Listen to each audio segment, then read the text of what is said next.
आवाहन हे प्रशासनाकडून करण्यात येते। उष्माघात कक्ष ही वर्ध्यात उभारण्यात आलेले आहे। असेच तुम्ही माझ्यासोबत जोडलेले राहा।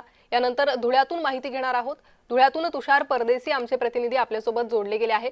तुषार, उत्तर महाराष्ट्रातही हीच परिस्थिती उन्हाची पाहायला मिळते। उष्माघाताची संख्या वाढू नये किंवा उष्माघात होऊ नये त्यासाठी काळजी घेतली जाते। प्रशासनाकडूनही आवाहन करण्यात येत आहे। त्यासोबतच कशा प्रकारे प्रशासनाने उपाययोजना केलेल्या आहे, नागरिकांना काय आवाहन करण्यात येत आहे धुळ्यात?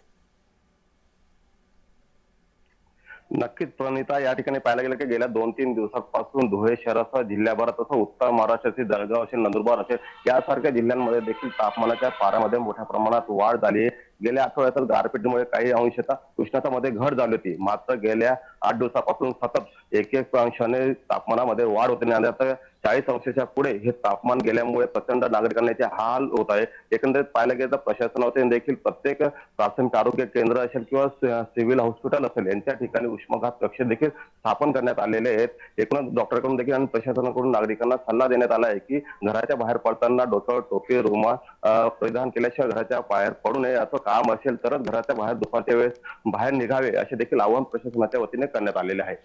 जी तुषार, तुम्ही असेच जोडलेले राहा। नागपुरातून यानंतर अपडेट घेणार आहोत। तेजस आपल्यासोबत जोडले गेले आहेत।